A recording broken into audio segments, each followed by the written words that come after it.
అంతరిక్షంలో ఎన్నో రహస్యాలు దాగి ఉన్నాయి.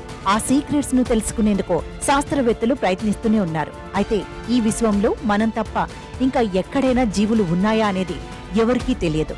కానీ ఉన్నారా అనేది తెలుసుకునేందుకు పరిశోధనలు సాగుతున్నాయి. కొందరు ఈ విశ్వంలో భూమిలాగానే జీవులు నివసించటానికి అనువైన ఏదో ఒక ప్రదేశం ఉండే ఉంటుందని, అక్కడ మనకంటే అభివృద్ధి చెందిన గ్రహాంతర వాసులు ఉండవచ్చని నమ్ముతున్నారు.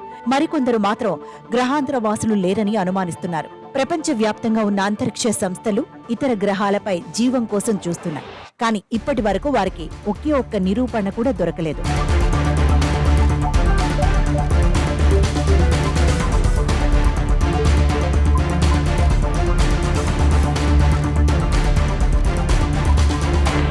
అయితే తాజాగా ఇదే విషయంపై నాసాకు అంతరిక్షం నుంచి కొన్ని వింత రేడియో వేవ్స్ వస్తున్నట్లు ఓ నాసా సైంటిస్టులు గుర్తించారు.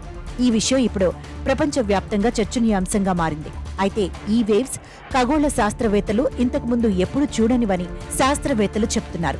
ఈ వింత సిగ్నల్స్ కొన్నిసార్లు లాంగ్ ట్యూన్ ను పోలి ఉంటాయని, కొన్నిసార్లు బ్రైట్ ఫ్లాష్ గా కనిపిస్తాయని సైంటిస్టులు చెప్తున్నారు. ఫస్ట్ స్టేట్ లో మేము 10 నుంచి 50 సెకండ్ల వరకు ఉండే బ్రైట్ లీనియర్లీ పోలరైజ్డ్ పల్సెస్ చూశాం.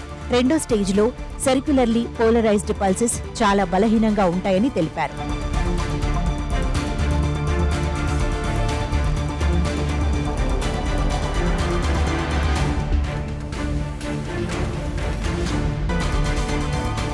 మరోవైపు ఇవి దాదాపు 370 మిల్లీ సెకండ్లు మాత్రమే కొనసాగుతాయి. మూడో స్టేట్లో ఎలాంటి పల్సెస్ ఉండవు.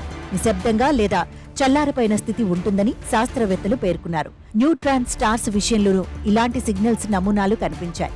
అయితే వీటి నుంచి వచ్చే సిగ్నల్స్ అంత ఎక్కువ కాలం ఉండవని శాస్త్రవేత్తలు తెలిపారు. ఇంత సుదీర్ఘకాల వ్యవధితో సిగ్నల్ ఆరిజిన్ మిస్టరీగా మిగిలిపోయిందని పేర్కొన్నారు. నెమ్మదిగా తిరుగుతున్న న్యూట్రాన్ స్టార్స్ నుంచి సిగ్నల్స్ వస్తున్నాయని ఖగోళ శాస్త్రవేత్తలు అనుమానిస్తున్నారు.